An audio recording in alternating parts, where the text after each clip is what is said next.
As we go through our adventure of fancy rhetorical devices, you can kind of see that I'm slowly becoming fancier too. Now the tie-in suit's on, so we're going to maximize our fanciness as we go into more and more of them here.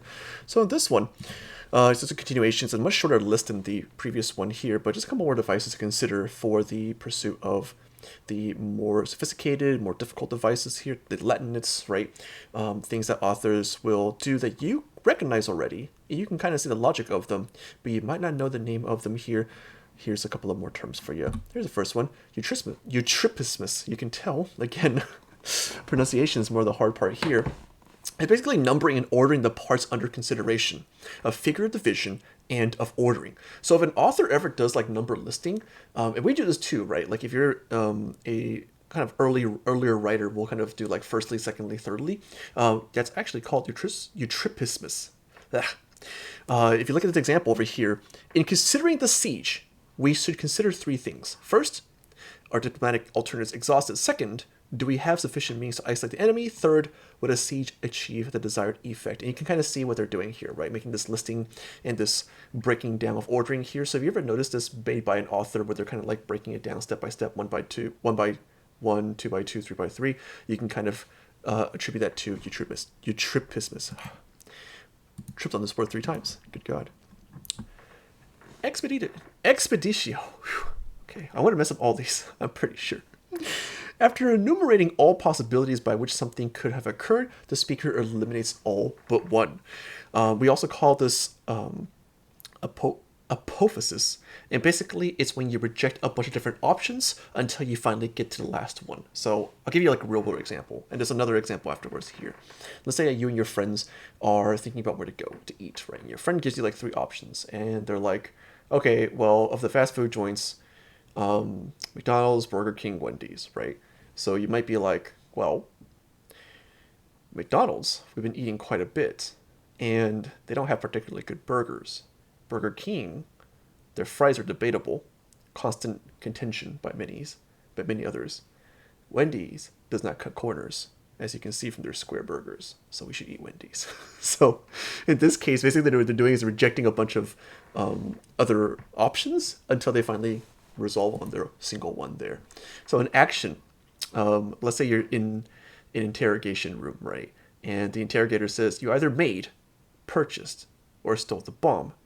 Since you lack the intelligence to make it, kind of a jab there, and the funds to purchase it, it can only be that you have stolen it. So it's kind of like process elimination, essentially, right?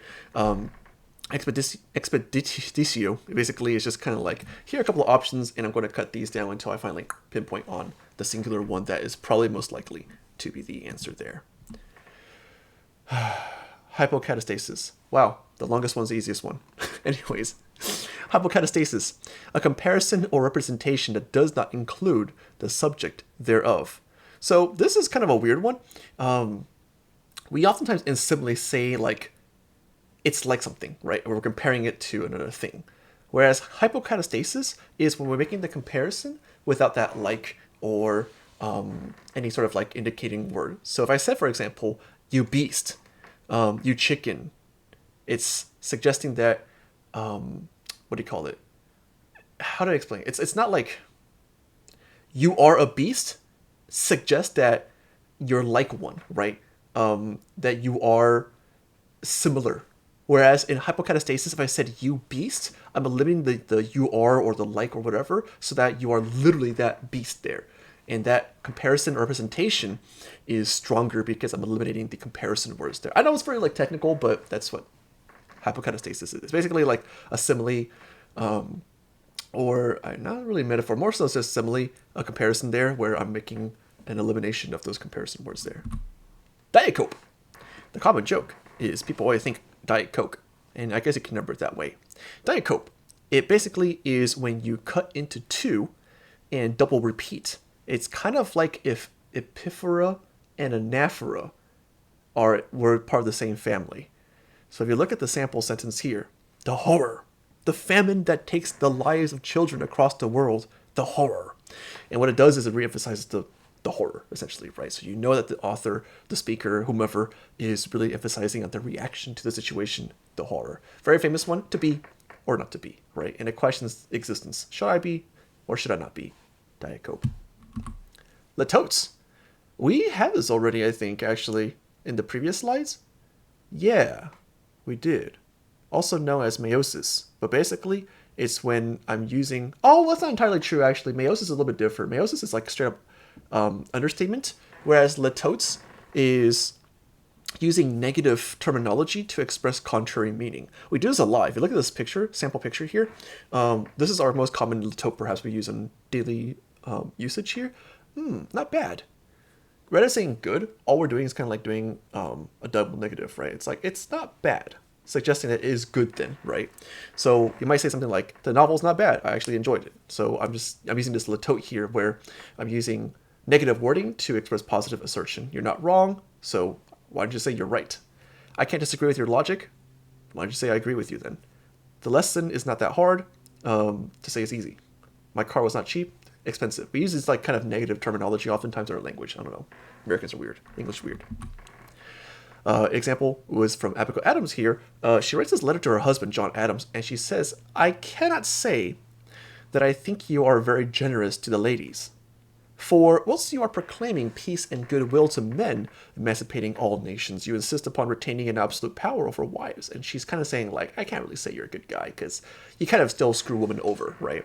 And it's kind of an early example of a feminist letter to her husband because oftentimes, women were more subservient. They weren't allowed to speak up against the men in society here. But in her letter, she uses this litote because she's like, well, I can't directly criticize you, so I'll kind of like subtly attack you there. And John Adams is kind of like, touche, I got you there. Enumeratio basically is listing, right? If an author suddenly goes into like a long listing of something, like boom, boom, boom constantly, then we can call that enumeratio. Nice and easy, just like that. This one's probably the easiest one here. It's like the word enumerating. So basically like, just listing off and making inventory of something essentially here.